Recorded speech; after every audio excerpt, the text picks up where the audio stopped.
Christopher Nolan's movies are often filled with small details for audiences to notice when they rewatch them, and The Prestige has more than usual. Although it isn't quite as popular as some of Nolan's best movies, The Prestige is a fascinating drama that bears many of the director's hallmarks. There are shocking twists, a non-linear narrative, and some cerebral concepts for audiences to grapple with. Hugh Jackman and Christian Bale play two magicians locked in an increasingly dangerous feud in Victorian-era London. Angier and Borden prove that they are willing to do anything in their pursuit of perfection on stage. Their dangerous obsessions drive them to increasingly desperate lengths, but The Prestige doesn't reveal the true depths of their twisted games until the finale.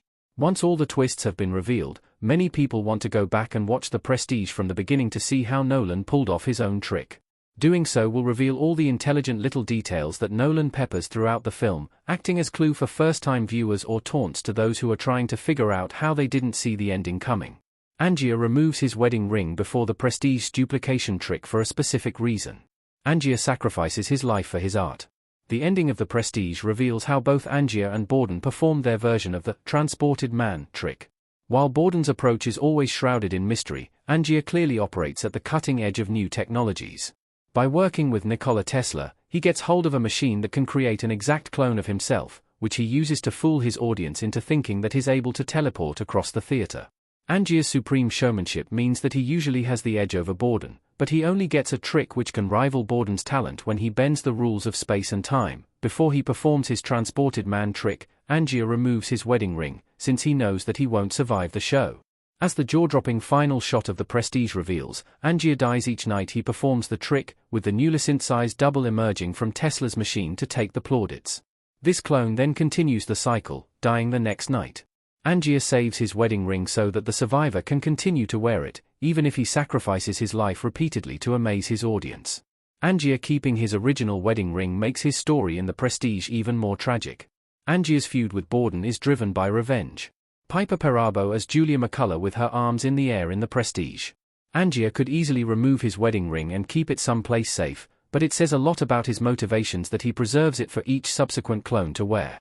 Even if they only wear it for a short while before it's their turn to die, the different versions of Angier hold on to the wedding ring because they are really holding on to the memory of Julia, his deceased wife. This reveals what really motivates Angier to go to such extreme lengths, giving his life many times over to ensure that he's remembered as a legendary magician. Angier's long-standing feud with Borden escalates to absurd levels, but it all starts because Angier blames his former friend for the death of his wife. After all, it was Borden who tied the knot that Julia was unable to escape from in her act, and he can't recall what type of knot it was when Angier accosts him. Of course, the ending to Borden's story reveals a clue as to why this might be.